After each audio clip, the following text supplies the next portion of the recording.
Welcome to Pod Save America. I'm John Favreau. I'm John Lovett. I'm Tommy Vitor. On today's show, with 1 week to go, 1 week.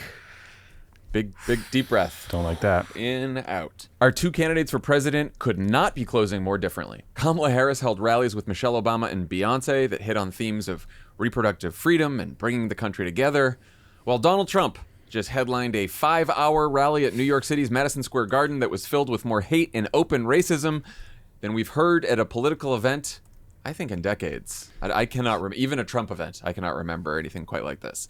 We'll get into all that. And then later, former Speaker Nancy Pelosi talks with Alyssa Mastromonaco about what it's like to be one of Trump's enemies within, what's keeping her up at night, and what she's expecting on Election Day.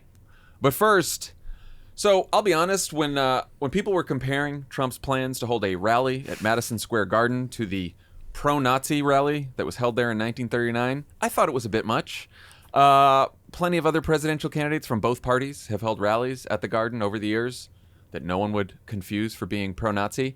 But regardless of what words you might use to describe Trump's rally, you can decide for yourself whether J.D. Vance was right in later calling it a, quote, celebration of America. Let's listen. And these Latinos, they love making babies, too. Just know that. They do. They do. There's no pulling out. They don't do that. They come inside, just like they did to our country. There's a lot going on. Like, I don't know if you guys know this, but there's literally a floating island of garbage in the middle of the ocean right now. Yeah. I think it's called Puerto Rico. All right. Heck yeah. It's a cool black guy with a thing on his head. What the hell is that? A lampshade? Look at this guy. Oh, my goodness. Wow. I'm just kidding. That's one of my buddies. He had a Halloween party last night. We had fun. We carved watermelons together. It was awesome. As the first Samoan, Malaysian, low IQ, former California prosecutor ever to be elected president, it was just a groundswell of popular support. She is the devil, whoever screamed that out. She is the Antichrist. She is some sick bastard, that Hillary Clinton, huh? What a sick son of a bitch. The whole fucking party, a bunch of degenerates, lowlives, Jew haters, and lowlives. Every one of them. We need to slaughter this other people. America is for Americans and Americans only. And when I say the enemy from within, the other side goes crazy, becomes a sound. Oh, how can he say? No, they've done very bad things to this country. They are indeed the enemy from within. But this is who we're fighting. A day of love. Oof. Another day of love. General impressions, guys? You think that got some undecided voters off the fence? What do you think? I mean, weirdly, Trump's actual speech was basically just a stump speech to a bigger than usual crowd. If it had just been him, I think it would have kind of been a nothing burger. But they decided to turn it into basically another day of the RNC. This interminable... RNC was much nicer. Well, just this like long, endless... group of speakers, and some of them were effective and some of them were boring, and some of them crossed the line in ways that I don't think we've ever heard at a Trump rally, at least not recently. And by the way, just to your point that it was like an RNC, these were not people just going up there and speaking off the cuff. These were an open mic night. Yeah, these were vetted speeches. In fact, there's reporting that these were that the Puerto Rico comment was in a speech that was put through a teleprompter, and that they took out some of the other material for being offensive. There was a line in his original speech that called Kamala Harris the C word, and the campaign took that line out. But then they sent the rest of that speech right to the prompters. Although the campaign is saying he ad-libbed the Puerto Rico joke. The general impression of the whole thing is a reminder that for a lot of like the core base, like Trump is a personality hire for bigots. He's just like. He's their avatar, and when these people have a few hours to, I don't know, drink, be bored, this is what comes out. But pretty ugly, and like I have to imagine fundamentally unhelpful. Yeah. I will say too, you're right. It was just Trump's rally speech. It was Trump's typical stump speech, but like doubling down on the enemy from within, which is why I wanted to play that part of it. And, he did the we're an occupied country, liberation. It's like, I guess we're numb to it because he's said it so many times now. Yeah, we're very much numb to it. But on its own, it is incredibly dark to a way to close the campaign. Like when you really, I was listening to because I listened to his whole speech because I was wondering if he would do anything different, And he's really like, even in 2016, even in 2020, he was like going down a rabbit hole of talking about like the FBI and Peter Strzok and things you had to like have a degree in MAGA, online MAGA, to know what he was talking about. 2016, he's still talking about the Washington establishment and we're going to fight them. He basically, when everyone's like, oh, what are Kamala Harris's plans? Donald Trump is only offering in his speeches now, like deporting even legal immigrants, I guess drilling, tariffs and enemies list. And I'm going to prosecute people. That's it. That's all he's doing now. And then the rest is just like an hour of grievance. Some tax cuts for corporations. Yeah. I mean, you could tell what the campaign wanted was at the very beginning, which is, are you better off than you were 4 years ago? Kamala, you're fired. Get out, right? You could tell that's what they wanted on the evening news. But then he ends up doing these crazy riffs about how there's a couple 100,000 kids who are missing in the U.S. or dead or they're sex slaves and they came in because of Kamala's open border.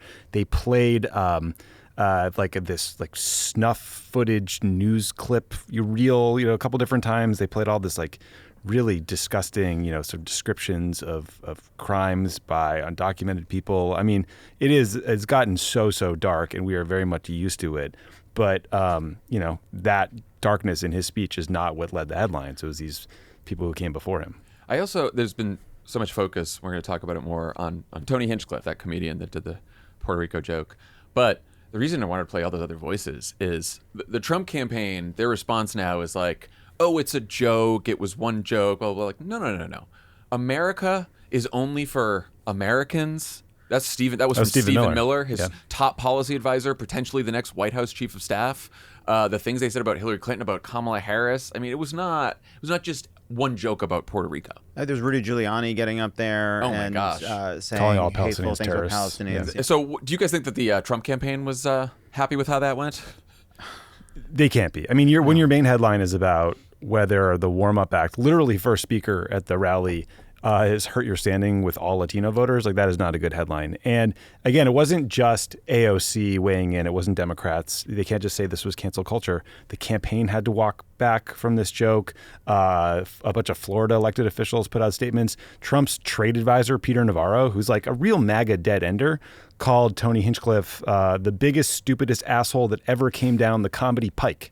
That's a Trump advisor saying that. So this is a real mess. And you can't just blame the comedian. Like, his show, Kill Tony, is a roast comedy show. A lot of the jokes there are like them saying whatever is kind of the most offensive, shocking thing.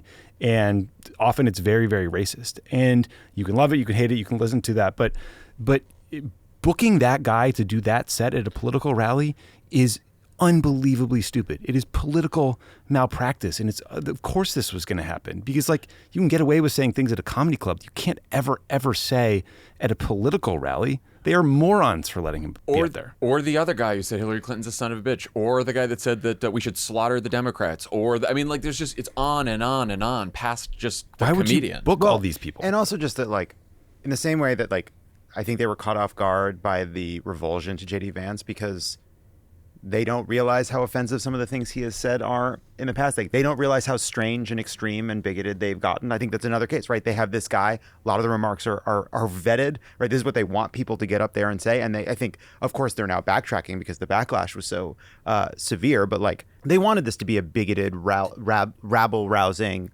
event. They are enjoying the comparison. Tucker Carlson saying that Kamala Harris is Samoan or Malaysian or whatever when he fucking knows better. Interestingly, I mean, per usual, Tucker Carlson kind of played narrator at this thing where he talked about how he had been given from Trump the gift of freedom and liberation by being able to say what he really thinks now, right? And then you just saw it throughout all these speakers. And the biggest problem with the Kill Tony jokes, the Tony Hinchcliffe jokes, were racist and awful. They also were not even funny. They weren't jokes. No. They were just like shitty observations. And you can get away with a lot of things if you're funny, but also, buddy, this wasn't a comedy set. It was also an endorsement speech. He ended by saying, like, God voted 3 months ago. We voted in a week.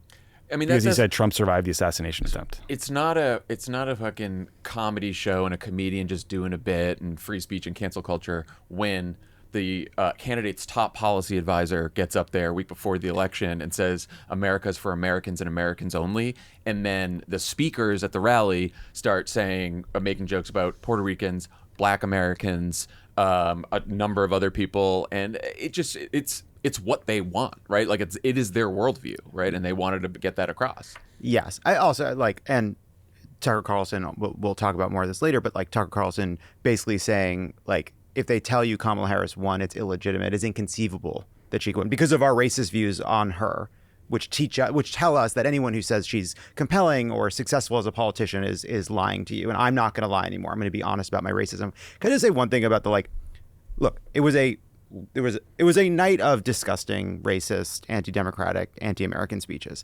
But this idea that like a guy makes a fucking terrible joke like this, which is not just racist, but as Tommy said, a bad joke, and then people are criticizing it. It's like, oh, you guys can't take a fucking joke. I hate it. I fucking hate that because like, which is what J.D. Vance said. But then if J.D. Vance is like, this is the problem. This is what we're running against. PC culture, blah blah blah. And then they have someone had a couple headlines from a couple weeks ago when J.D. Vance said that the Gretchen Whitmer video of the Dorito, don't even bother, was like horribly offensive and terrible. Yeah, they're all hypocrites. Yeah, right. No one in the venue was laughing. Well, this guy posted a video of Don Rickles at Ronald Reagan's second inaugural saying nobody had a problem with Don Rickles speaking at Ronald Reagan's second inaugural. First of all, it wasn't a political event. It was a nonpartisan event. Also, Don Rickles turning over in his fucking grave. And the number of like hacky fucking terrible comedians who say Don Rickles was an equal opportunity offender is like, it's very frustrating. It's also like, hey man, like you can joke about whatever you want to joke about. It has to be fucking funny. And like Jeselnik has talked about this. A bunch of other comedians talked about it. Seinfeld, by the way, went out there and said like, you can't make any jokes anymore. The PC culture is coming after it. And he actually thought about it. And he came back later and said, you know what? I thought about it. That was a stupid thing to say. I don't believe that. Why? Because culture change and politics change. And you have to hit the goalposts. Like the goalposts may move. What's funny may be harder, may be more difficult. And you have to fucking hit it. And like the idea that these terrible fucking comedians make the dumbest, worst jokes and then everybody's to defend them because of their free speech is like very frustrating. Like if the joke was funny, we wouldn't be in this. Whatever effect this may or may not have on actual voters, I do think there are now 7 days left. At the time, there were 8 days left. So they lose Monday now because Monday was all about Madison Square Garden and the fact that they had like a hateful, racist rally. Tuesday now is going to be Kamala Harris's closing argument speech. So she gets the spotlight for Tuesday. So they're just losing days. Yeah. And we keep talking, because we're on the Kamala Harris side, about like she needs to close the deal, she needs to do this. The race is pretty much tied. Like Trump needs to close the deal too with voters, and he's just lost a day doing that at the very least, if not worse, if not like getting people off the fence to say like that's fucking crazy, you know? I think we just don't know the full effect of this kind of a rally in the closing days and what it looks like for people to be hearing about it. And like, because I do think that there's a bunch of people that are in this home stretch going to be reaching out to like friends and loved ones to be like, hey, I know you've seen a lot of things. I know you were saying like this, like, here's why I think this is important. And like, this is a very good time for Trump to be part of something so awful. And it doesn't seem like a coincidence that yesterday Bad Bunny, Ricky Martin, and J-Lo all endorsed Kamala Harris. Well, it was a coincidence that earlier in the day, before this even happened, she released her economic plan for Puerto Rico in Philadelphia. That was just like, what timing? Amazing timing. There are 470,000 Puerto Rican Americans in Pennsylvania, biggest population of Puerto Rican Americans of any swing state, certainly larger than Biden's 80,000 vote margin, a victory in 2020. This is probably one reason, as Tommy mentioned, that a lot of Republican politicians sort of like fell all over themselves to condemn this. Rick Scott, Florida's got I think 1 million Puerto Rican Americans. And we wanted to find out whether this might actually have an electoral effect next week. So we checked in with our pal Carlos Odio, Democratic strategist who's an expert on the Latino vote. Here's what he said. That's a great question, because I think we're used to Trump and his allies saying wildly offensive things, but those things don't always make it to the kind of low information voters who are going to decide where this ends up at the end of the day. So I want to manage expectations that this is not providing new information.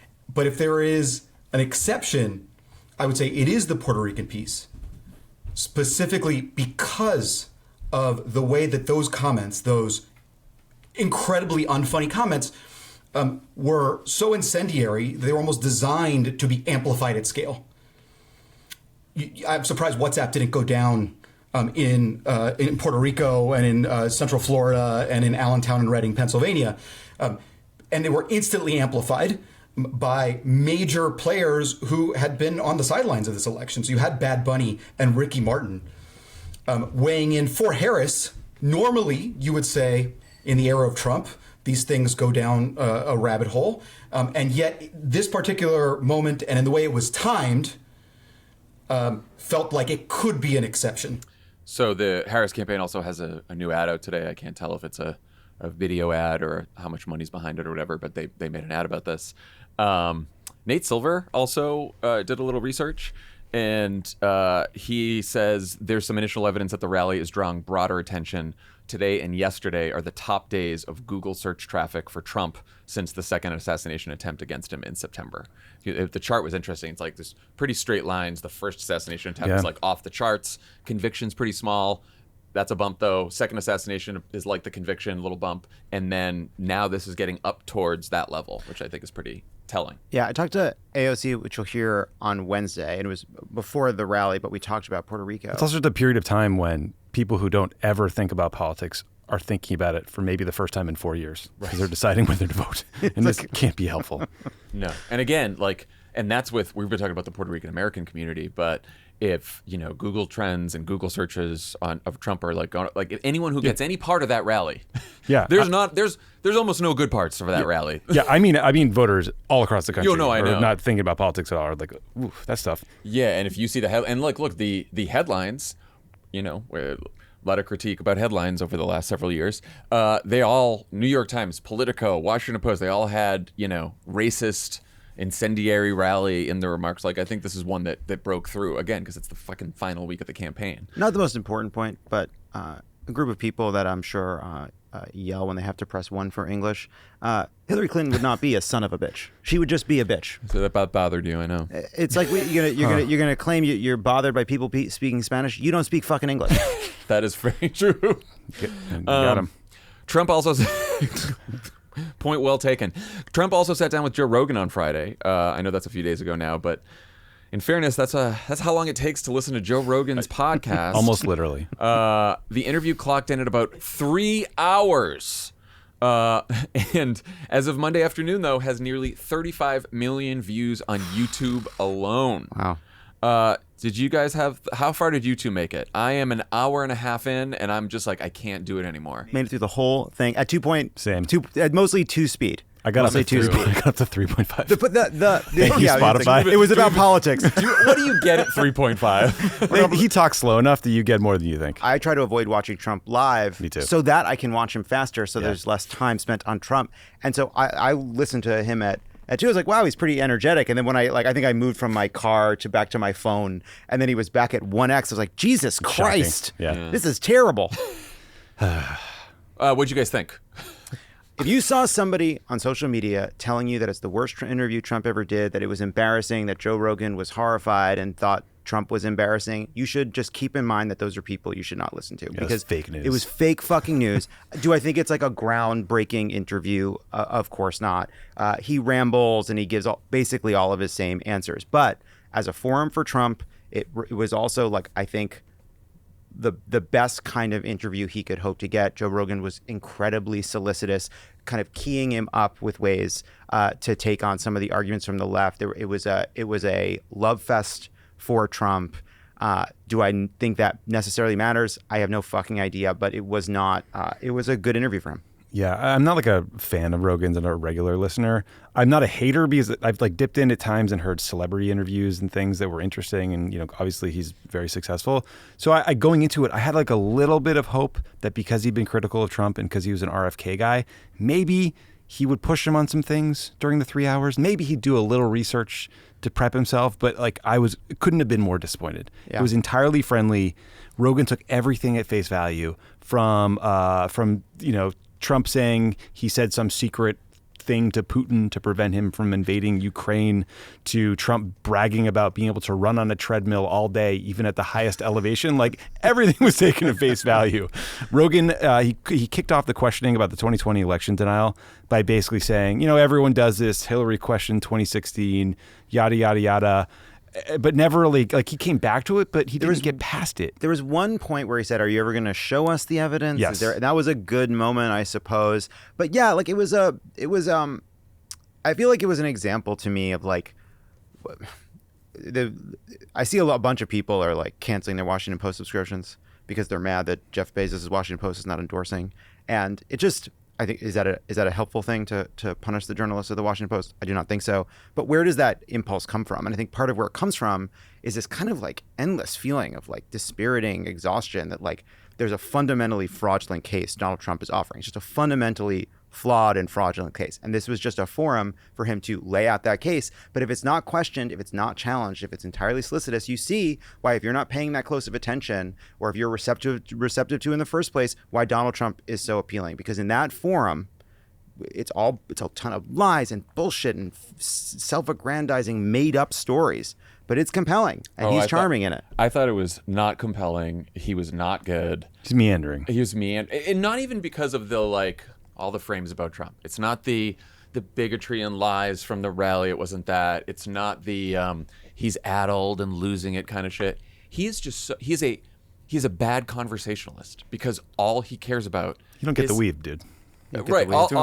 All he cares about is himself and his fucking stories, and he's one of those people, you could tell, and I was watching some of it too, you could tell Rogan too, Rogan was extremely solicitous and very nice to him, but you could tell at times Rogan's looking at him okay, what next? The stories, and first of all of the stories, I mean, if we've been listening to Trump for way too long, all the stories we heard before. 1,000 times. Again,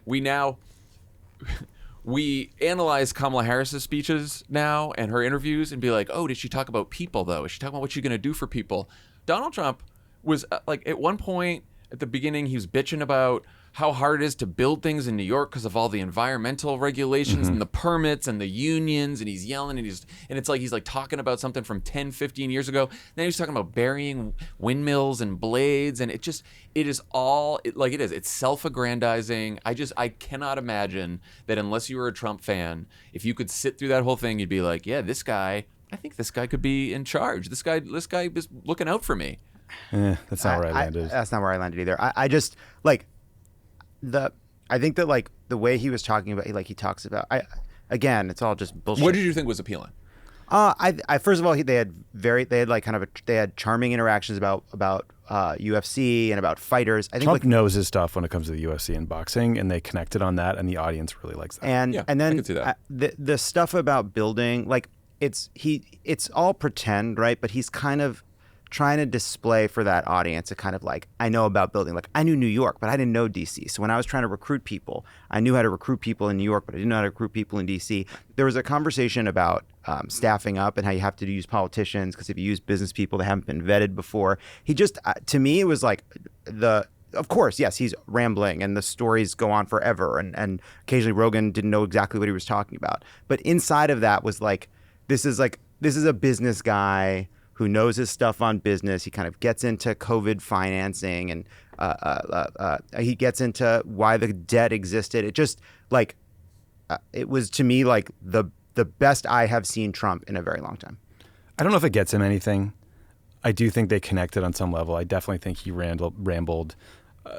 That audience might be gone. I think Rogan is looking for conspiracies in every corner, and I think Trump served them up frequently. The thing that he was just so frustratingly uninformed. Again, I know Joe Rogan isn't, Meet the Press, but he referred to Kamala Harris being in her late 40s. He was talking about the bipartisan immigration bill that Trump killed, and he literally said to Trump, "What was in that bill?" It's buddy, you could have Googled that. He this is my hobby horse, but there's no pushback or context about the Afghanistan withdrawal and the fact that Trump negotiated the withdrawal time frame.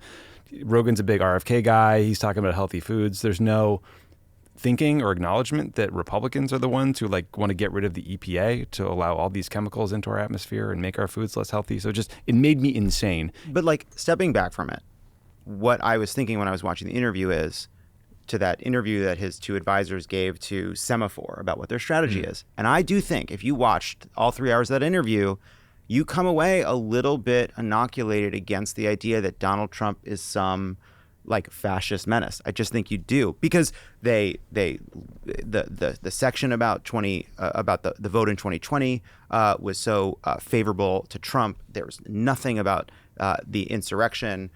He just, I think, comes across in this non-threatening way in that forum, and I do think it's like worth keeping that in mind when we get to talking about the argument around fascism and all the rest. That like this is a version of Trump that a lot of people are seeing, and I just don't want to dismiss it. Yeah, I wouldn't dismiss it at all. I'm just saying, and I think that on some of these podcasts that he's done, it is a good forum for him. Yeah, and he sounded better. I think on this one, he was very like, to me, it's you're right. If people are worried about the fascism thing, that's going to help that. But like at this stage, a week out, if you're undecided, first of all, if you're undecided a week out, I don't know that you're listening to 3 hours of Joe Rogan, because you're probably a low information voter, low propensity voter. So that's uncertain. And at this point, you want to be, again, we're going to say this about Kamala Harris. We've been saying it for a month. You want to know, like, what is this person going to do for me, right? And I don't think that he did that at all. Yeah, yes. I think that Rogan was a bit of a Trump skeptic, and this interview all but stamped his approval on him by the end. And I don't know how many people that moves or if it matters, but on the margins it could, especially given the 35 million number you cited on YouTube. Yeah, I had the same disappointment that you did. I was like, I like also bought into some of what I'd seen online before I went into it, and I was like, oh, maybe Rogan's going to push back here and there, but it just wasn't there. So the Harris campaign said that they were interested in going on, but it didn't work out. What do you guys think about that? It's a huge show. I think writing off any audience generally is a mistake in politics. I'd love to see Obama go on, or like Colin Allred, or somebody who might, kind of jive with him, in terms of love of sports. But I think in a normal length campaign, it would be a mistake to skip it. Doing it now, a few weeks left, got to go to Texas, got to spend 3 hours. Like, I don't know that Harris should have done it. I think would probably have been a bad use of time. Yeah, I think it would have been a bad interview. I think like for all the reasons that you guys cited, and having listened to half of it, he clearly loves Trump. He didn't endorse Trump up to this, but he's got his facts wrong on a whole bunch of things. He's not pushing back. He's got Trump's worldview. He's got RFK Jr.'s worldview probably more than Trump. Kamala Harris does not. And so she would have to spend, I don't know how many hours going back and forth with him over like basic facts that he would, he claims he wasn't going to push her on that. He claims he just wanted to have like a, who are you? What's your deal conversation? But yeah, I mean, he's clearly got the kind of aggrieved, cancel culture whiner worldview. And I think with Brett Baer on Fox, that it is a set amount of time for the interview, that you're going to push back, that you're going to do this. You can't do that for 2 hours and 3 hours. No. I also I take to heart what Binder told Dan, which is that, there's all this sort of discourse around the unique set of issues that appeal to young men that we're trying to reach, but actually they care about the same set of issues as everybody else to a large extent. And so to me, it'd be less about like, should she do this one interview? I do think this larger constellation of kind of less political podcasts and YouTube shows that are aimed at men, like I would like to see us engaging with them more, and like the Theo Vons of the world and all the rest. But beyond that, it's like, well, she is going to a lot of places where you reach young men. She's on Charlemagne. She's doing all kinds of things. So like they do have a strategy around this. Does Rogan necessarily fit into that? Maybe, maybe not. But it's just one show. Yeah, I've always been on this in this train, but like, do not go on a show because you're platforming whatever. I've been long done with. Oh yeah, I don't care. So it's a big show with a big audience. You go on. If you're in politics, right? Like that's you're trying to reach people. You go do it. Yeah. Unless you think it's not going to serve you politically because the substance of the interview itself is not going to make up for the reach that you get. It's rigged against you. Yeah. So I caught this quick clip of Rogan talking with some of his buddies after he'd recorded it, and the guys were like, "What'd you talk about?" And one of them said, "Did you ask him why he was so pro-vaccine?" And Rogan's like, kind of. I mean, the only time I was sort of frustrated in the interview was Trump started talking about the polio vaccine eradicating the disease, and I wanted to show him the chart of how that actually isn't true. And it's like, but he said, I decided not to get into it because I didn't want to go down a long path about vaccines. And it's like, okay, wait. So the one time you were disappointed in this interview, Joe Rogan, was when Donald Trump said the polio vaccine eradicated polio. Now imagine it. interviewing Kamala Harris and him bringing up that point. Like, what do you even do? I don't know. Yeah, that's what I'm You're saying. just, shocked. Like, so now we're gonna have Kamala Harris prep. I mean, I have changed my mind on this because at first I was like, well, I think it might be good for her to go on, but having listened to Trump. And even that, it's like you're gonna have to prep Kamala Harris now for a day where you, instead of prepping her with just all the things you'd prep her for normal interviews, you'd be like, oh, by the way, on vaccines, you've got to know your shit on polio and this study and that. I mean, come on. 6 months ago, yes. Now, right? no. Exactly. Yeah. All right. So everything we see shows the race is still a toss-up, but the Trump campaign and MAGA world are as confident and cocky as I think I've ever heard them, even more so than in 16 or 20. After campaigning in places like New York, California, Colorado, Trump is also making stops in New Mexico and Virginia this week, 2 states Republicans haven't won in decades, 2 decades.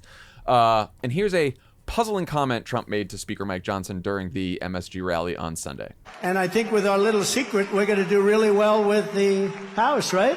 Our little secret is having a big impact. He and I have a secret. We'll tell you what it is when the race is over. So Johnson got asked on Monday what the secret might be, and he said, by definition, a secret is not to be shared, and I don't intend to share this one. Do you think... You fucking... what the fuck kind of like... I'm sorry. Dictionary.com over there. Unbelievable. Do you think that Trump made Johnson his accountability partner on that that's app right. that he uses to monitor his kids' porn intake? It has to be. Trump is fucking like if he should be just an aging drag queen, because that's like the energy of these comments. Just a kind of like it's a Sunset Boulevard, like me and Mike Johnson, we have a little secret, don't we, Mikey? We have a secret. Shh, don't tell anybody what we talked about. Anyway, immigrants. Maybe they have a secret plan to actually hang Mike Pence. Yeah. Next All right, time. finish the job. So just to have a conversation about this,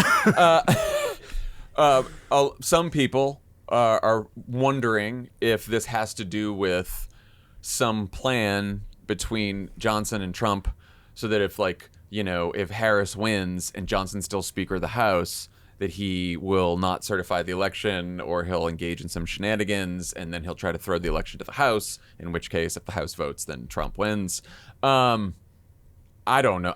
What do you guys think? I did not quite get that. It's possible, but just the verb tenses that Trump used, I took it as they've got a secret about how to win the House, not that. But I don't know. I didn't know either, and I don't ever want to find out. Yeah. So everybody do everything you can to win the fucking House. If we win the House on January 3rd, Mike Johnson and Donald Trump could have whatever fucking bedroom secrets they want to have, and it won't matter. It will really matter if Mike Johnson is still the Speaker. So I really like the fact that there was this was a line that came at the end of hours of menace of Tucker Carlson basically denying any kind of Kamala win could be legitimate, and it felt menacing when you hear it. The feeling I had when I heard him say it was like, oh, that's a menacing fucking comment. Maybe it's innocuous. It's their secret fucking game plan to win the House. I don't know. I don't want to find out. I want people to be clear about that too, because I saw some people saying, oh, well, even if Harris wins, even if Democrats win the House, Johnson will still be Speaker during January. He won't be. He won't be. The new Congress will be seated on for January 6th. Will be wild. Hopefully less wild. Hopefully less wild. But it'll be, so if Hakeem Jeffries is Speaker, and then also even if whoever they have if the Republicans win the Senate and whoever the leader is there, there's still not we got it. If that happens, we got it. At least in the Congress part, there's no shenanigans in Congress at that point, because we would control the House.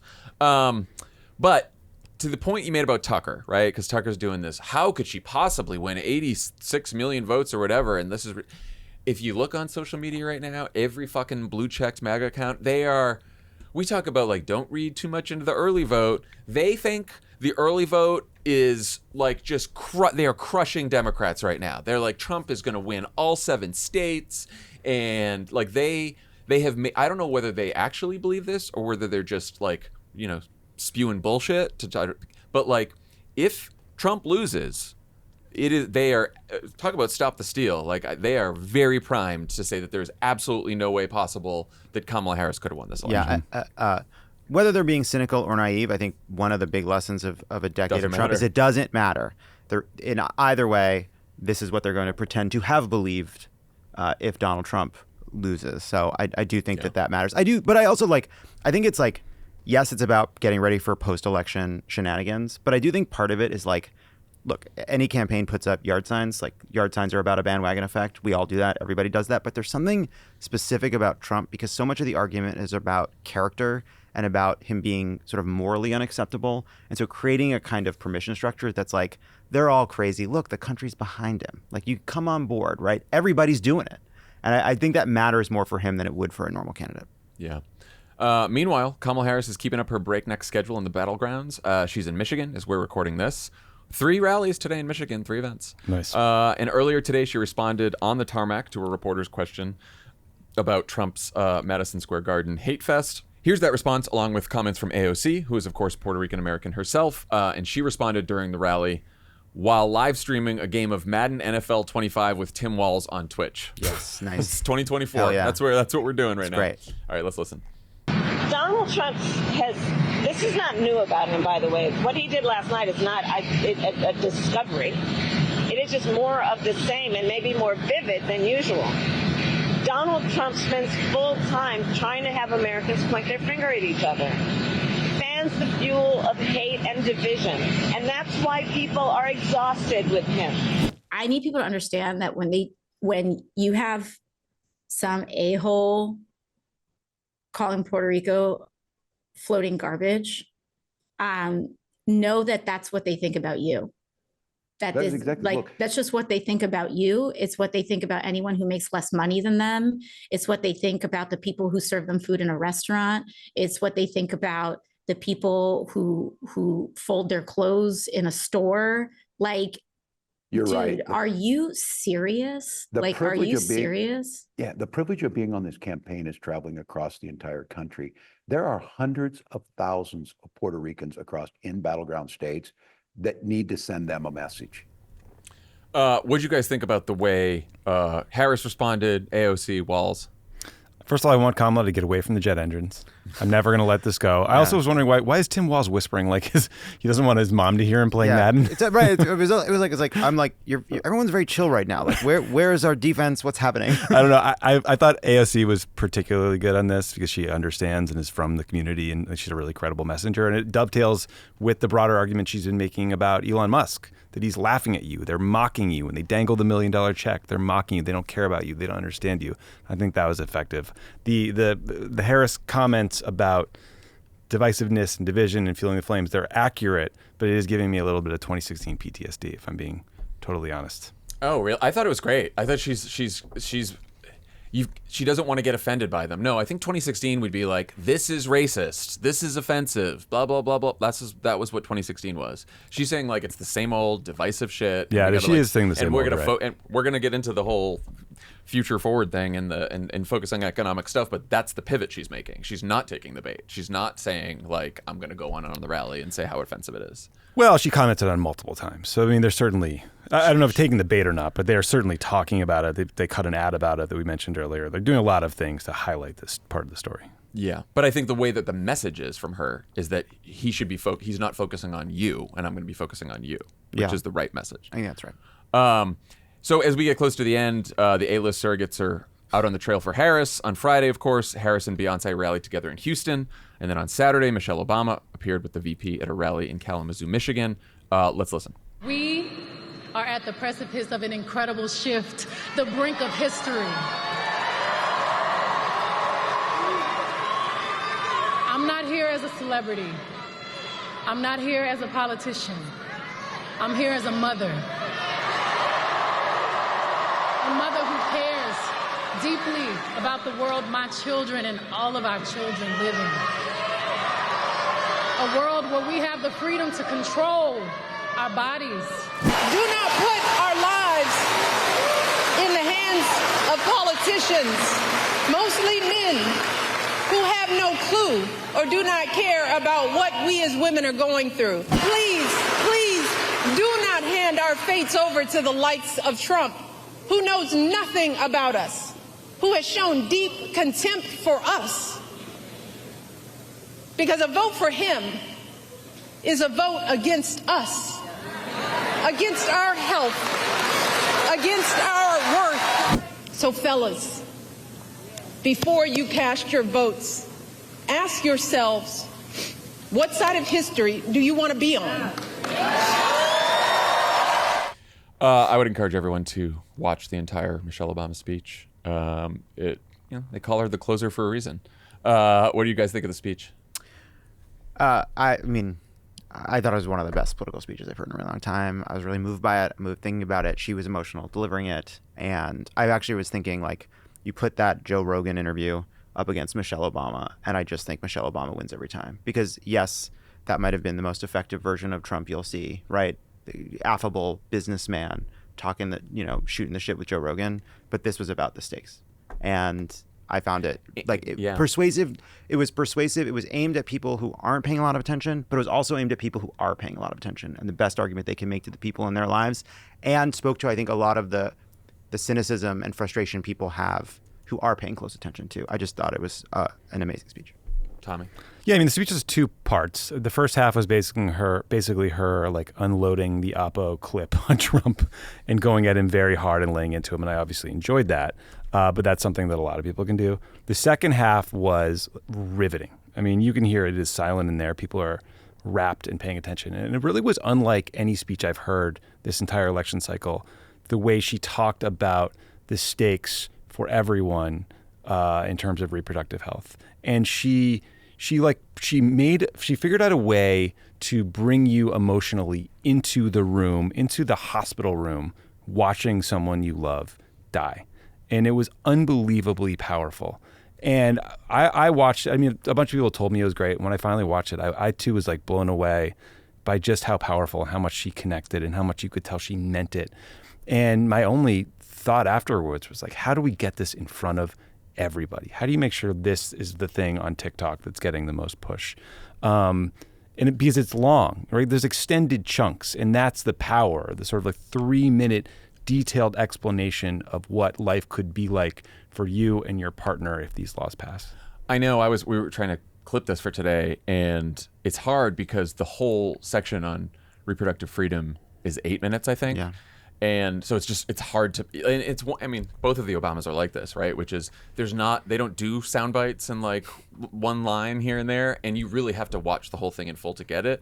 I mean, we've been talking forever about like men and appeals to men and how this works, and she makes this direct appeal to men that I think is maybe one of the most effective appeals to men on almost any issues, certainly reproductive rights. Although it's like, I tweeted this, and then fucking Ben Shapiro quote tweets me, and he's like, Michelle Obama is always just disappointed in you. Everything she says, she's just so disappointed in you. And it's like, it's a funny reaction because she went out of her way in that section to empathize with what young men or what men might be thinking. And at one point she says, like, I don't expect men to understand all that women go through with our reproductive health. She's like, frankly, women don't always understand what's going on in our own bodies, right? But she's like, just imagine if you do this. And then she's like, she's pleading with men, right? And she's trying to like put herself in their shoes. I mean, it was so empathetic. Well, it's so also, empathetic. Look, worth saying as well, yes, there's some political value to saying, oh, Michelle Obama is talking down to men. She isn't. Of course. Of course she's not.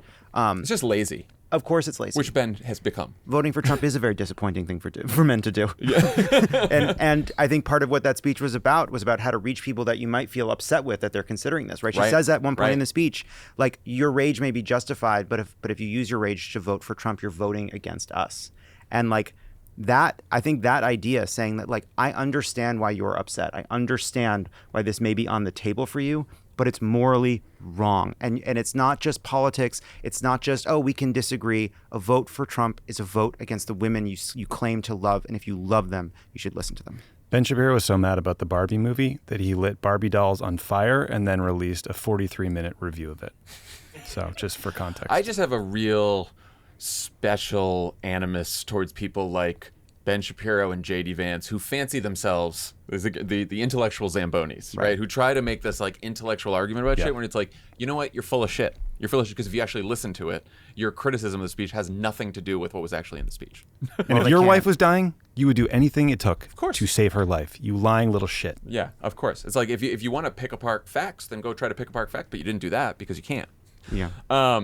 So like the Trump campaign, the Harris campaign is also projecting confidence, though Democratic strategists and reporters are doing their thing by continuing to publicly air an internal debate about which message Harris should close on.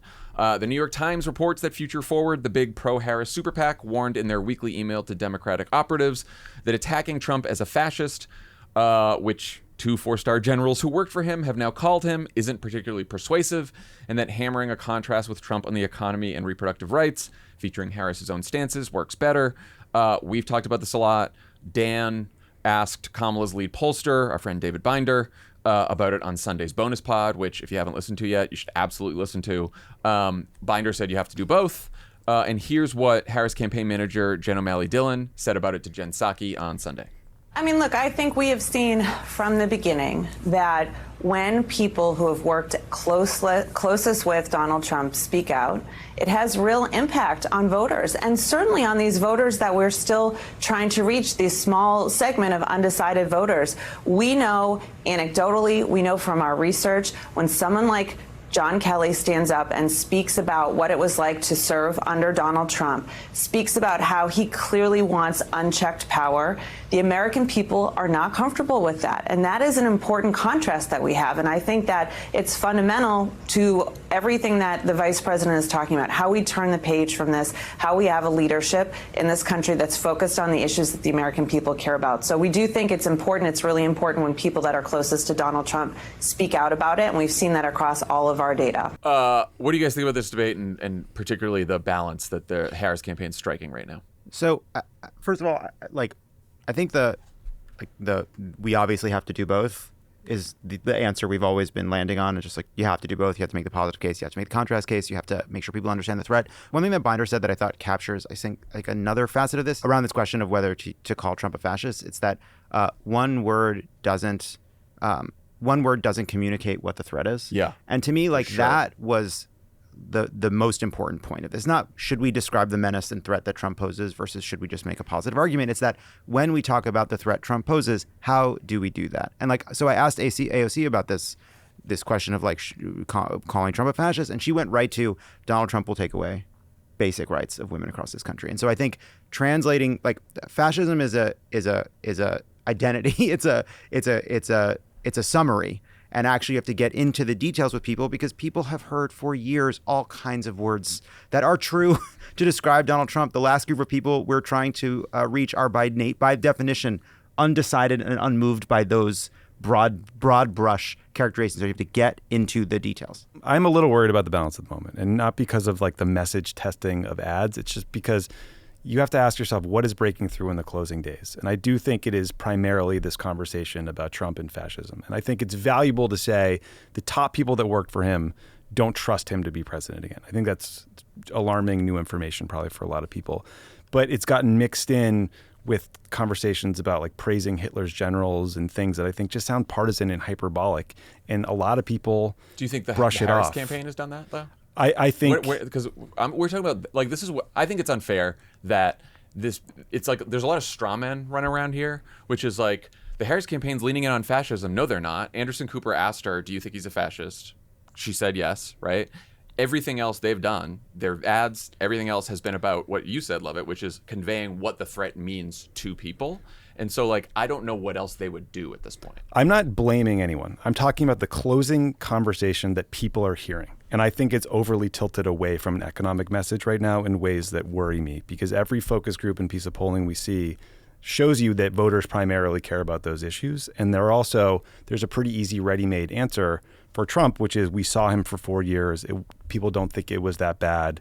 And so some of the language used to describe him can seem ridiculous to people. So that's where my anxiety comes from. And I agree with you, like, I'm not criticizing their strategy necessarily, but you get to decide whether you do a press avail or not.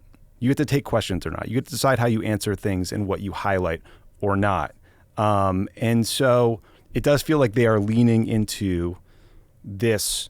There's a big speech Tuesday at the Ellipse where January 6th, started, right? That is going to lead to a conversation about the 2020 election and the insurrection and Trump's fascistic tendencies. And I'm a little worried about that emphasis when a lot of these undecided swing voters are like, I don't know, but gas was cheaper. But this is what drives me sort of crazy, because I think that there is a gap between the people who spend their days looking at focus groups and looking at data. I am one of them. if Kamala Harris sat down with a bunch of voters in a focus group who are undecided, and she had a choice of what to say, what she should say to them, of course, is a lot of this economic messaging, right? Now, not all of them, as Binder said, their research shows, I know that Future Forward has their own research, but the Harris campaign research, pretty good too. Their research shows that there is some segment of people who, when you tell them that John Kelly said that this man was unfit to serve and he's a 4-star general, that gives them pause and that they may not vote for it, right? But I would still say, yes, Kamala Harris should deliver a message on economics, absolutely. The problem is the filter and what gets through to voters. And when you're saying the conversation, it gives me anxiety too, but there's also there's only so much you can control in a campaign. Tuesday, when she does her closing argument speech, she's going to get a lot of press attention because of where the speech is, right? I think if she decided that for her closing argument speech, she was going to go to a grocery store or whatever, you could think something better, and just do a big economic speech, it would be a fart in the wind. No one would cover it. Voters wouldn't hear it. And then we'd all be happy that she gave the right message, but no one would actually hear the message. That's straw man. Fascism speech versus the most boring version of an economic event. Yes, of course, you would choose something that was interesting. I think at the end of a campaign, you are far more likely to get coverage and for those things to break through than at any other point. And I'm just worried that the focus right now is about a message that might not be as compelling to these swing voters.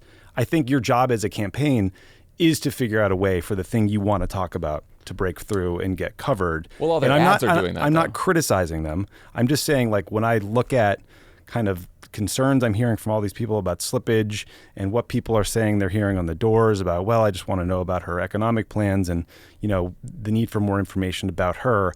I wonder if a closing focus that is, again, about Trump is answering the mail with those people. I also think that she's not going to spend, the setting is the setting. I think the setting gets attention. The setting gets press attention.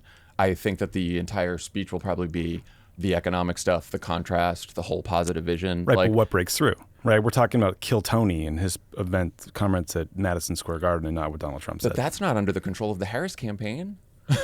You know what I'm saying? The setting where I'm saying the setting is where they chose, and that's going to frame up the speech. Well, but you said Kill Tony. They're not. They don't have anything to do with Kill Tony. I'm just making an example of. I'm just making the point that something else can be the focus of the coverage versus the words. In 2016, I feel like there were a bunch of big mistakes that we had to make because we were running against Trump for the first time. One of those mistakes that I think is absolutely a mistake, but one that's been, I think, laid completely at the feet of the Clinton campaign, what was actually a larger media failing, is I think what Tommy is talking about, which is she was traveling the country talking about the economy. We always say that she did a bus tour towards the end through the Midwest, all about the economy. No one fucking heard it. And so, she does do this economic message, but what's breaking through during that time? It's the anti-Trump message, and the anti-Trump message was I think, clearly not effective, both because he hadn't been president, the people weren't. We failed to make that case. There's stories about his character, but yes, him being a shitty guy. I think now we have landed on far more effective ways to beat Donald Trump, to make the argument against Donald Trump. Kamala Harris is very good at making that argument.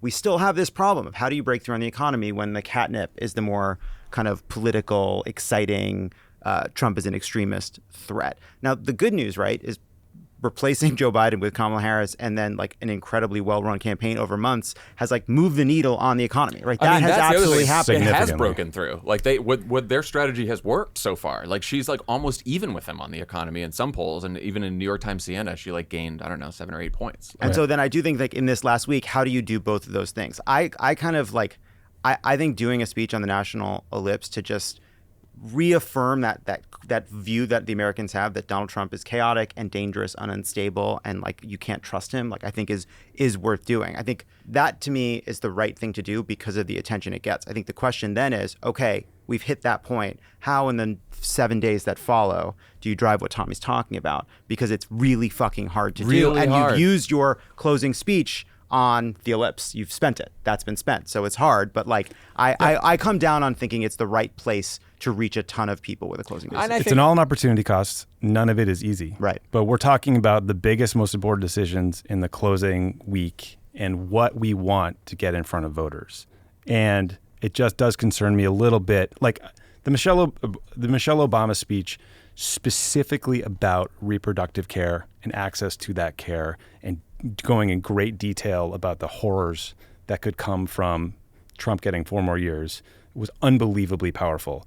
If that speech was sort of framed as, Trump as dictator, and that was sort of like the prism through which that information got out, it just changes the tenor and the way it lands. And I think the likelihood that people get the information you want them to hear. Yeah. Well, I think in her speech, she did a lot of Trump as the threat that Trump poses. She did. talked The about first shooting half. unarmed protesters, right? Like, look, I think stipulated, if you're out there, which no one has done, but if you're out there talking about Trump is a fascist, Trump is a dictator, blah, blah, blah, that is bad. That is very, very bad. But there are things that Trump could do, or that he wants to do, that we know from polling is very effective with the voters that we're talking about, right? People don't want him to shoot unarmed protesters. That's not popular. They don't want him to pardon the January 6th protesters. They fucking hate the 2020 This is why the Trump campaign has had an entire strategy to put him on these podcasts, because they know that if people think that Trump is a threat, that they lose. The New York Times today just said that the Trump campaign's actually also worried that some of this Hitler stuff, the John Kelly stuff, is going to cost them the election, right? So I just think that it is. I guess I'm not trying to defend the campaign or anything. I'm just trying to put myself in the campaign, and events happen, and then it's like, what do you do to respond to an event that happens? Like Madison Square Garden happens, and if she gets off the tarmac and a reporter says, "What do you think about Madison Square Garden?" I think it makes me laugh to think of her saying, "Well, I'm just focused on costs." Well, but yes, the dumbest possible answer is not what she's going to say. But there's J.D. Vance pretended he didn't hear the joke, so he didn't comment on the joke. There's 1,000,001 ways to avoid making news on the thing you don't want to avoid on. I'm not saying that's the right thing to do here. I'm just saying it is a strategic choice. And do you think there would have been a better answer off the plane? What do you think that? I don't remember what she said now. Just the divisiveness thing that you were saying. Possibly. I don't know. I have not thought about it until you just asked me. But you said, running around saying fascism is not the way to go. I agree. I don't think they've been doing that. But very recently, she started using the word fascist. Just when Anderson Cooper. No, the first time she did it was Charlemagne said it. Right. It's been a couple times. She agreed. She didn't use it on her own. This is the point I'm making is this is what you're responding to events. And I think I think there's certain things where he proposes a very serious threat. And if she could make the choice to say, no, he's not a fascist, but I don't think that's a good choice either.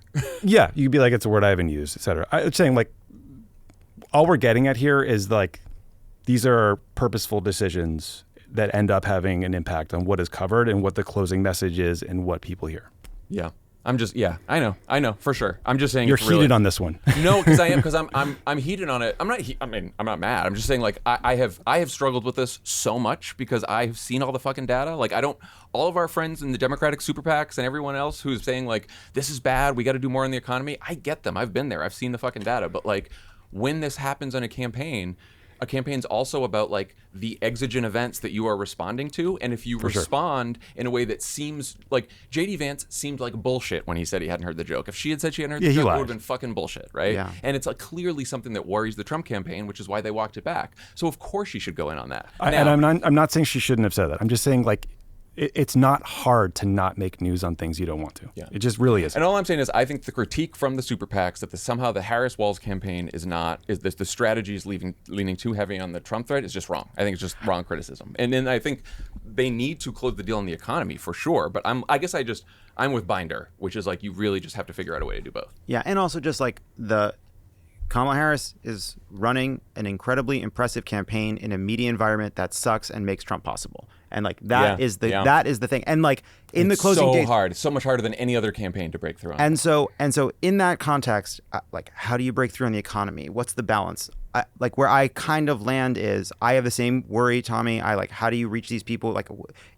How do you get to this final group of people and make sure they understand the economic stakes? At the same time, he's out there calling people the enemy of the people. He's out there saying these fascistic things. Tucker Carlson, his fucking mind guru, is out there kind of addled and claiming that they won't accept the election results. He's planning to not accept the election results. You can go to the Ellipse, you can tell the truth, and try to use that to at least get to some coverage of the economic stakes too. I don't know what else you do. No, I think 8 out of 10 voters on the doors that you ask, if they're going to be well, I don't know what she's going to do for me, and then you tell that voter that her plans, and that might be your best shot at getting them vote. I totally agree with that. The doors might be the best shot, but again, it's just the campaigns make a lot of choices, and Donald Trump did this goofy ass thing where he worked at McDonald's kinda for an hour, and it was the thing that more people saw that week when it comes to political news than anything else. It was a creative, borderline bizarre choice, but it was really, really, really effective. And like, I'm not criticizing the Harris campaign. I'm just saying, like,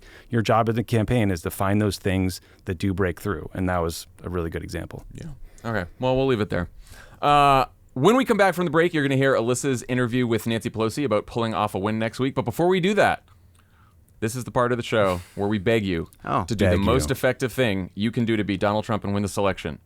We need you to think of 3 people in swing states: Arizona, Nevada, Michigan, Wisconsin, Pennsylvania, North Carolina, Georgia, and call or text them now to confirm their voting plans. That would be nice. Or to just try to persuade them if they are thinking about not voting or thinking about voting for Donald Trump. And then you can have whatever conversation you want with them. You can say, can I offer you a fascist threat? And if they say, I don't care about that, you can say, can I offer you a healthcare plan? Or McGriddle. Can I offer you a tariff? Can I offer you reproductive rights? Have you heard about what John Kelly said? Have you heard what this hack comedian from Texas said? You can go through a whole list. This good comedian. However long you got on the phone. It's not a 30-second ad. No. That's the beauty of a real conversation, and it's with someone you know, so you can really have an interesting conversation. If you don't have swing state contacts, that's pretty sad. But then ask your contacts if they have swing state contacts. And once you've identified some swing state folks who may need some convincing, use Vote Save America's last call tool for easy scripts at votesaveamerica.com/vote. Also, if you've been scrolling Instagram and feeling some shame and envy about all those cool photos of your friends canvassing to save democracy, it's not too late to make a plan to join them. Just go to votesaveamerica.com and click on I want to volunteer. This message has been paid for by Vote Save America. This ad has not been authorized by any candidate or candidates committee. When we come back, Speaker Pelosi. Today's presenting sponsor is Simply Safe Home Security, with Mischief Night upon us. What's that, Halloween? I guess. It's crucial to be extra vigilant about home security. Simply Safe's Active Guard outdoor protection stands guard against potential pranks that could escalate into real threats. This advanced system not only monitors your property, but empowers live agents to intervene to prevent any mischief from becoming a crime, ensuring your home stays safe and secure. I guess that's a Halloween preview. John Lovett installed a Simply Safe all by himself. Yeah, no pumpkins smashed on that lawn. Nope, not at all. As far as we know. And he loves it.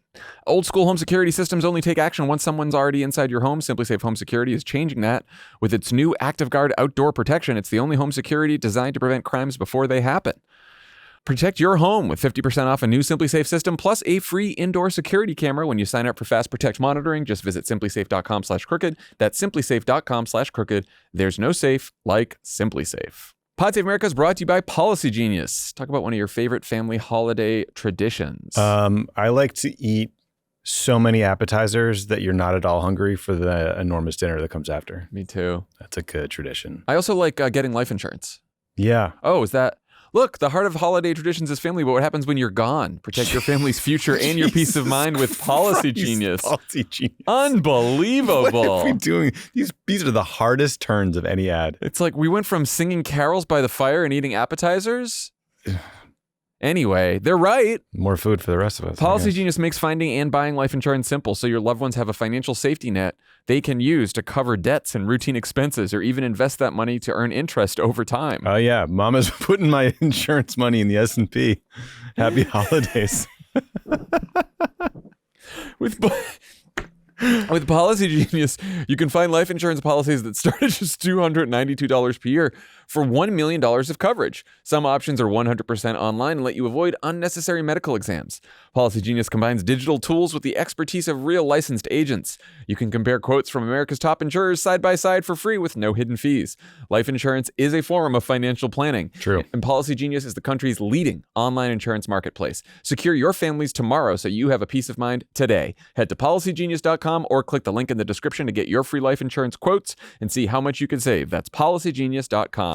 Today, I am honored to be able to sit down with Speaker Nancy Pelosi, representing California's 11th district for the last 37 years.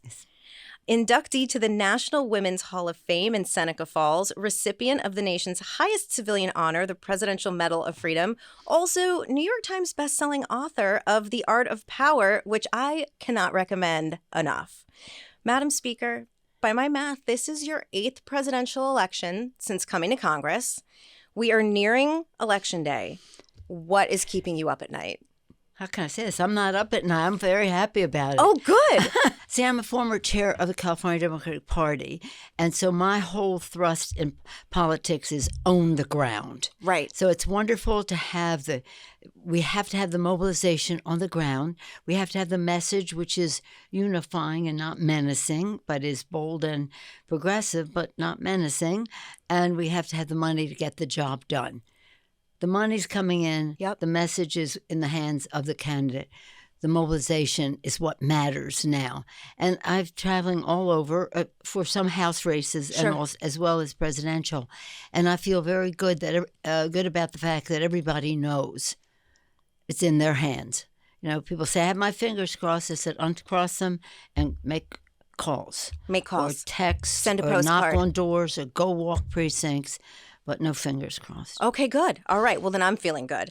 So last week, Donald Trump referred to you again as the enemy within. He also said that January 6th was a beautiful thing and that it was all about love and peace. Your disdain and dislike for the former president is pretty well documented at this point. But did these comments scare you any more than things he's previously said? Well, we've already borne the brunt of his hatred, as you probably are aware. There's something, this person is not on the level. You understand. He is, anytime he says something, he's projecting his own self. Right. He is the enemy within. And that's why this election is so important. But when he says me, and he talks about me or Adam Schiff or that, he's really talking about the American people. And I think that Vice President Harris has been very good about making that clear. When he's talking about the enemy within, he's talking about the American people. I myself think we're going to win this election because of the goodness of the American people, not because of the enemy within.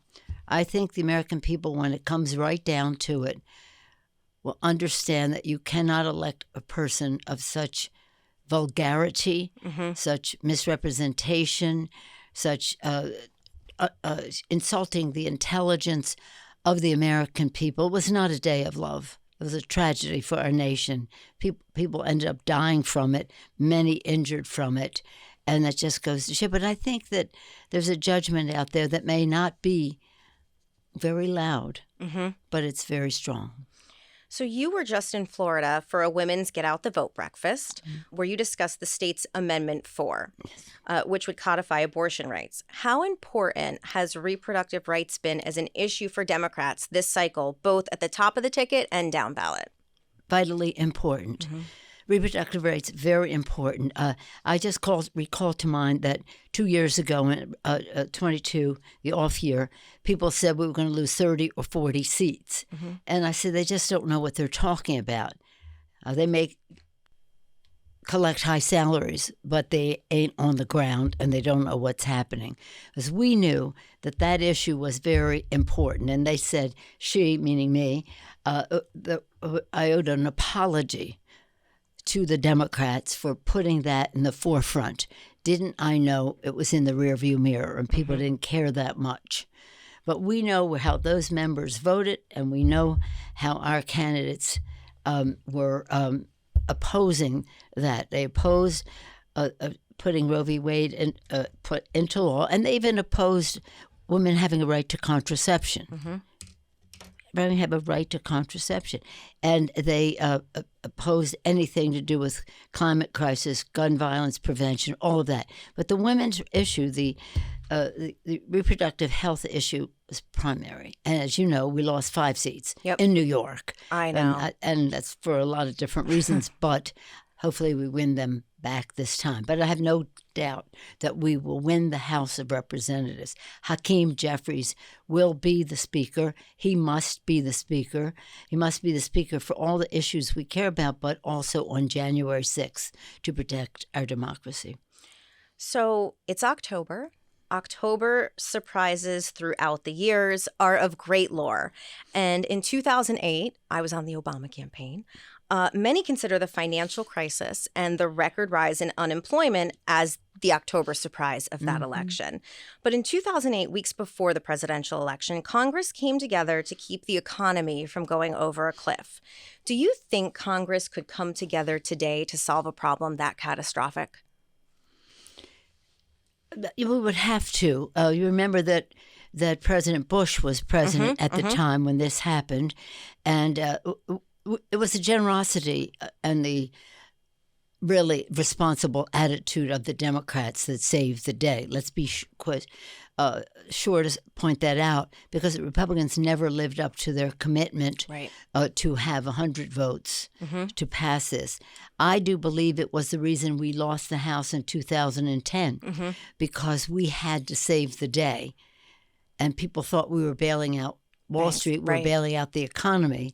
And we always agreed that whatever we did would be bipartisan, but they didn't do their share, so we had to weigh in more heavily. But nonetheless, as you indicate, it was bipartisan. We got the job done. I don't know that anything like that could happen under Trump, because he doesn't have it. The only thing he did when he was president of the United States with a Republican majority was a tax bill that gave 83% of the benefits to the top 1%, added $2 trillion to the national debt to give tax breaks to the richest and biggest corporate America and individuals as well. And he says that's what his agenda is, to renew that tax cut. But at this point, it will be more like $5 trillion to the national debt. So it's hard to imagine anything. We tried to do infrastructure with him. He wouldn't do it. Now, let me just say this. Why am I even talking about him being president? Kamala Harris will be president of the United States. Yes, ma'am. And because of the rules of the Senate with the 60 votes and the rest, we would have to have bipartisanship to get something big done. Let us always think that that sense of responsibility will enable the Republicans to come on board. If we make our compromise, they have to make theirs. But that's our responsibility. We have responsibility to strive for bipartisanship, to be accountable to the public about that, and have transparency so the public knows. In 2007, you were elected first woman Speaker of the House. You have been the most powerful woman in politics since, and you made the decision to step down from leadership. It takes women so long to break the glass ceiling. Why did you make the choice? What did you hope for? And were you right? Well, yes, I was right, of course. But let me just say that it's not a glass ceiling in the Congress. It's a marble ceiling. Oh, yes. It's a much tougher thing, obstacle to break. No, I thought it was right. I was excited about it. I don't know. People ask me, was it right? Yes, I was full of excitement about it. The only thing I regretted was that it wasn't going to be in the majority. See, I thought we could win it, even though they said 30, 40 seats was 5 seats. But I stayed in order to make sure that what's-his-name doesn't set foot in the White House again, and to make sure that Hakeem Jeffries has that gavel. But I've been there 20 years. I mean, 20 years, either 8 as Speaker, 12 as leader. And it's a major responsibility. And, legislatively, politically, fundraising-wise. I was proud of what we had done, but I was glad others were willing to carry the load. So you were just telling me you've been in Boston today already campaigning. You're here in New York City campaigning. You are then heading out and crossing the country campaigning for Democrats. So one of my favorite memories was hearing Barbara Mikulski, who served as U.S. Senator for 30 years before retiring. I saw her speak once about her first run in Congress in 1976. And she talked about how she raised money through bake sales for Barb. So how has campaigning changed over the years? With the advent of social media, do you think it's become more inclusive? Oh, absolutely. Well, separate in part from the advent of social media, there was a decision made. When I went to Congress in 37, was 37 years ago, a few years after Barbara went to the Senate. And we're all so proud of her. There were 435 members of Congress, as is there that is the number, there were 23 women, 12 Democrats, 11 Republicans. That was absolutely unacceptable. So we made a decision to recruit, to train, to fund, to accept self-recruitment and that. And then this Congress, I'm very proud that we have 94 women. Right. And we're going to get more in this next election. So, because it was a decision, and social media is a double-edged sword. Some of it's positive, some of it is not. But all of it is about women. And, of course, we want minority, even with the more diversity. Our caucus, our House Democratic caucus, I'm proud to say, is 70% women, people of color, LGBTQ. It's a fabulous statement about a political party in a Congress, a parliament, or whatever. But and we still want more. But but it was a decision. It wasn't it just happened because of social media. Right. Now, social media can be a danger too, because when I'm trying to encourage women to run or talk to those who have decided they're going to run, they're always concerned about the negative aspects of it. I said, I could never subject my family to what you've been through. I'm not even talking about the physical violence, of course, of Donald Trump's friends. I'm talking about the just you become a target. That's just the way it is. And they know that women. Here's the way I see it. They know that women have a reputation for being more ethical. It's just the way it is. That's the way it is. So what do they do to our women candidates? They attack their ethical standing by saying things, make them up, they're not even true. And if your child hears that their classmate heard that on TV and comes home crying, is this worth it? Right?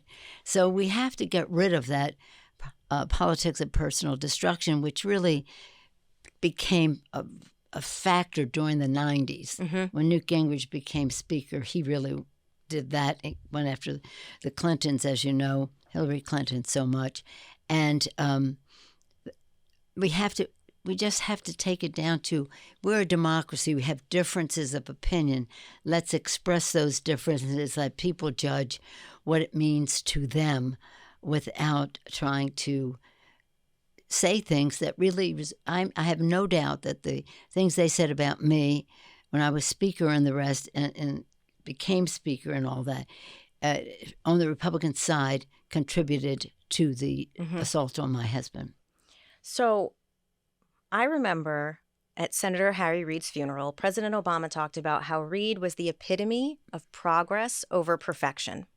Yeah. And I wanted to know if you had any words for folks who are sitting on the sidelines right now, who are still undecided about whether to vote for Kamala Harris on November 5th, specifically for folks who think she's not progressive enough. Oh, come on. Excuse me.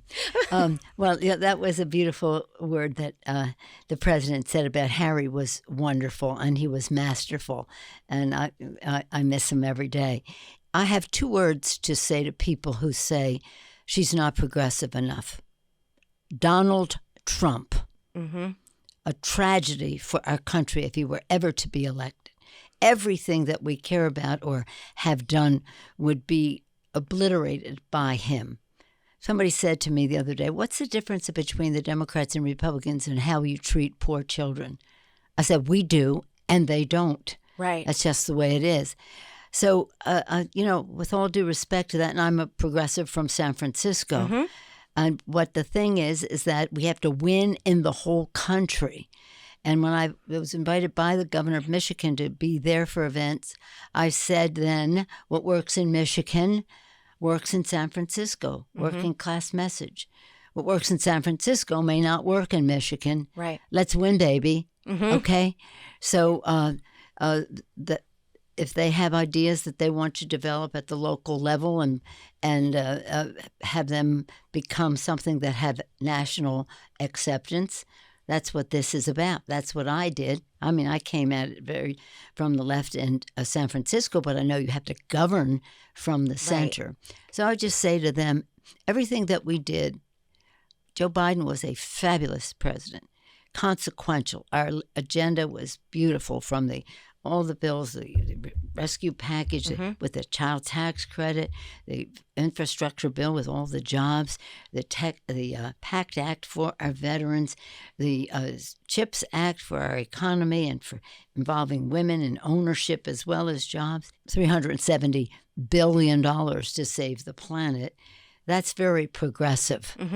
And it would be all negated. Yep. Lowering the cost of prescription drugs, lowering the cost of insulin.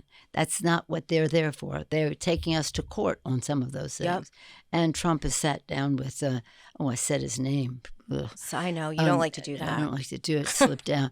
Sat down with the fossil fuel industry and said, give me $1 billion and I'll get rid of all this other stuff. So I just have 2 words for them, Donald Trump. Bless your hearts for your sincerity and the rest. As I say that as a San Francisco liberal, very close to my constituents. And I had a lot of those signs in my basement for 40 years. But right now, we want to win the White House. And if they think that giving a vote to a third party or something like that is courageous, no, it's dangerous. It is dangerous. So I did want to ask, you mentioned your husband, Paul, and shortly after he was brutally attacked, Trump took to Twitter and made a joke about it. Yeah. And minutes after Trump was grazed by a bullet in Butler, Pennsylvania, you released a statement on Twitter that read in part, as one whose family has been the victim of political violence, I know firsthand that political violence of any kind has no place in our society. Thank God that former President Trump is safe. Having walked in his shoes, how depraved does it seem that he couldn't wish you and your husband well? I think it's indicative of who he is. That's why I come back to the goodness of the American people. This is a person who has no respect for other people. He's all about himself and his rich friends at the expense of other people. He exploits fears and concerns that people have about how they will survive economically in a time of globalization, a time of innovation. He sells them a bill of goods. And again, there's social, cultural issues like guns and gays, as they call it, 3 Gs, guns, gays, and God, can you believe it? As a mother of 5 and 6 years and 7 days, I have something to say about that. But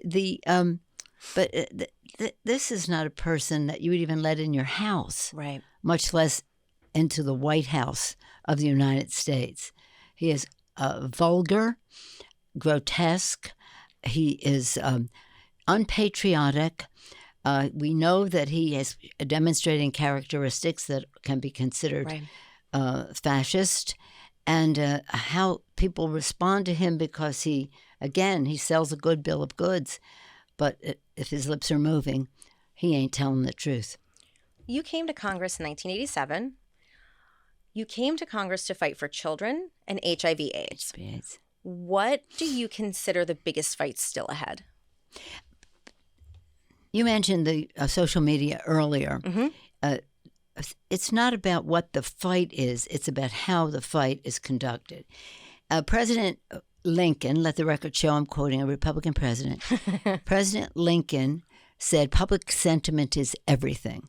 With it, you can accomplish almost anything. Without it, practically nothing. But for public sentiment to prevail, people have to know. And that is what I think the challenge has been in this administration. We did great things, but the bully pulpit of the White House did not showcase them so that the president's numbers were like at 37%. So the challenge is not the issue. The challenge is the presentation. Now, on the issue, we build consensus. We reach across the aisle to try to have bipartisan support for so many things.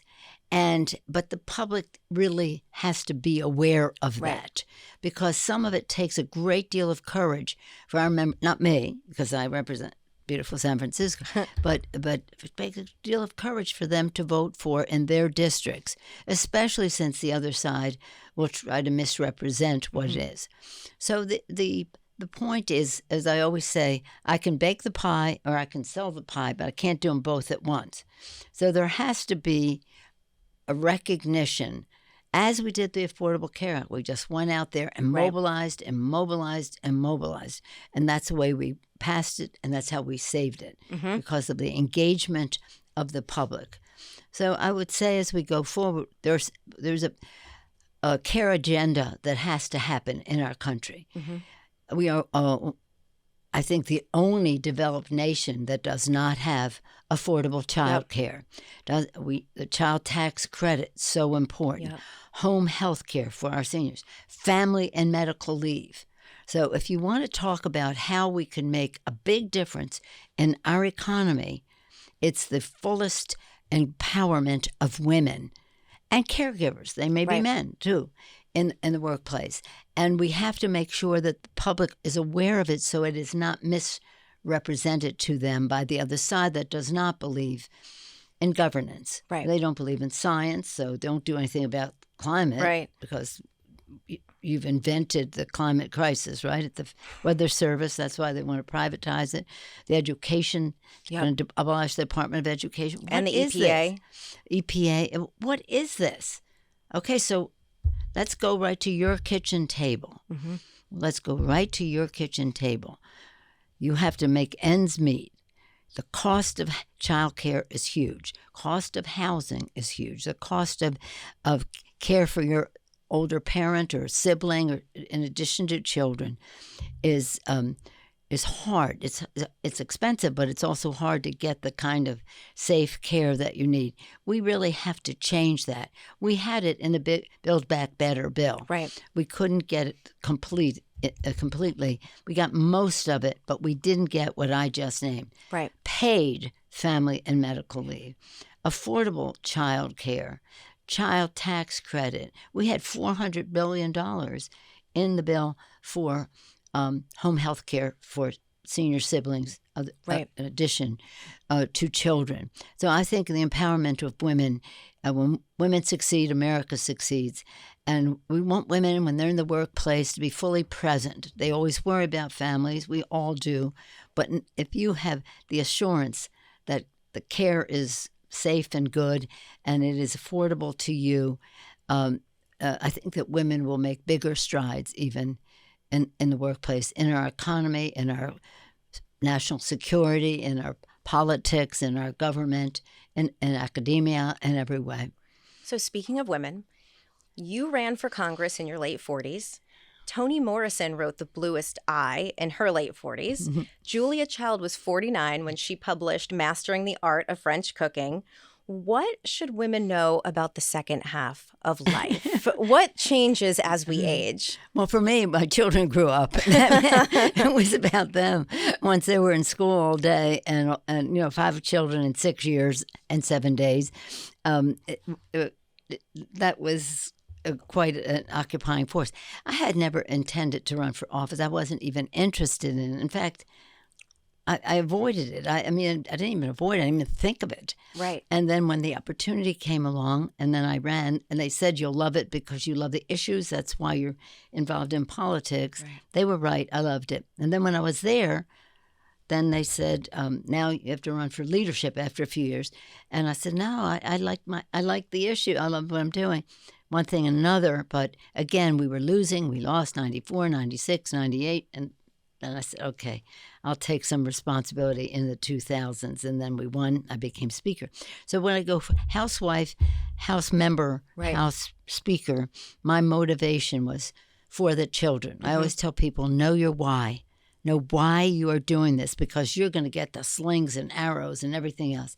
And you have to, it's all worth it if you know why you're there. And mine was the children writ large. But specifically, when I went there, it was about the AIDS crisis as well. So I have to ask you, what's your secret to being able to spend all day in sky-high heels that would take down the average 35-year-old? The dark chocolate, very, very dark chocolate. What is your favorite dark chocolate? Oh, well, it just depends if it's ice cream or if it's candy or whatever it is. I said when I left the hotel in Boston this morning, I had chocolate ice cream in the refrigerator, and I said to Ian, I said, I just drank the chocolate ice cream because it didn't freeze in the refrigerator. No, I think some of it is being Italian American. I just have this not enough hours in the day to get all the things done that I want. I think part of it is raising 5 children. Mm-hmm. You're always working. You don't even have time to wash your face. It's constant. And then you multitask, you get it done. So it is, I don't know. I largely attribute it to chocolate. Dark, very dark. Is a dessert if it's not chocolate? No, I mean, if people give you like fruit or something, I think that's a nice vegetable or fruit, but it's not dessert. Let's not mislead ourselves. And then so sometimes that happens. People put like, oh, I just made this thing. I said, that's nice. I was like, I'll consider it like a piece of bread, or I'll consider it if it's a pastry, or I'll consider it a vegetable if it's fruit, a fresh something. No, it's chocolate. And people know it. I mean, it saves me a lot because... Do you know how I know it? No. Because when we first came to the White House, when Rahm Emanuel was chief of staff, he would call me and he'd say, honey, which is not sexist, everyone listening, because he called David Axelrod honey too. He'd say, honey, Nancy's coming down. And I'm only calling you Nancy because that's what he said. He said, where are the best chocolate croissants? And so even though I was an assistant to the president, I was in charge of the chocolate croissants that we got for you because he said she will be happy if we have chocolate. But I remember going to my first lunch with the President Obama in that little lunch place. And he said, first we're going to start. And he had dark chocolate candy with sea salt sprinkled on top. That's the first time I had that. It was delicious. But I'm a connoisseur. And I'm not, I'm not indiscriminate. Right. It's not just any chocolate, and I don't like it adulterated. Somebody will say, oh, this is great. It's got hazelnut in it. I say, that's good. Enjoy it. You enjoy your chocolate. But if I want a chocolate bar, what should I put in my bag? Oh, no. Let me just say this. I like very dark chocolate. Okay. But a good Hershey's with almonds never offended anybody. Okay. Well, Madam Speaker, thank you so much for talking to me today. And listeners, don't forget to head over to votesafeamerica.com/2024 and make sure you're all set for Election Day. And make sure they do their calls. Do your calls, your postcards, drive people to the polls, be a poll worker, do all of it. It all is in their hands. Madam Speaker, thank you. The fate of the nation. Thank you so much. Thank you. All right. Before we go, one of the best memes of the Kamala Harris era. This is going now after Pelosi? Yeah, she's going to be really happy. Do you think she'll be as happy or happier than Brian Schatz? Better than the lead-in. It's got the meme got an important update on Sunday, courtesy of Rudy Giuliani, whose stirring speech we did not play a clip from yet. And we felt a journalistic responsibility to share the whole new meme with you that we've updated. Do not come. Do not come. I'm going to come. There's no place in America the president shouldn't be able to come. I mean, does Rudy have a point? No, it doesn't. No. We learned that clearly in the Clinton impeachment. No, there are places where the president shouldn't go. Absolutely. Or come. What is... His speech was fucking nuts. He's lost his thread. He's lost it, man. I mean, he had to give up his apartment to the election workers from Georgia, which is fucking awesome. If this was tested, that clip, do you think that would move some voters off the fence? I think we could get people going with that thing. I don't think it'll help Rudy's mayor campaign.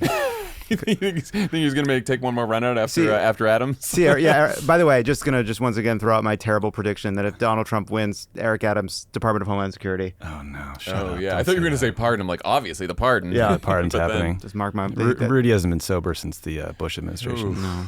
All right, that's our show for today. Thanks to Speaker Pelosi and to Alyssa for that great conversation. Thank you, Speaker Pelosi. I just can't. So great to have you. We love our guests. We love our guests. This on Wednesday. Yeah. Lovett and our buddy Tim Miller of The Bulwark will be back on Wednesday with a new show. Bye, everybody.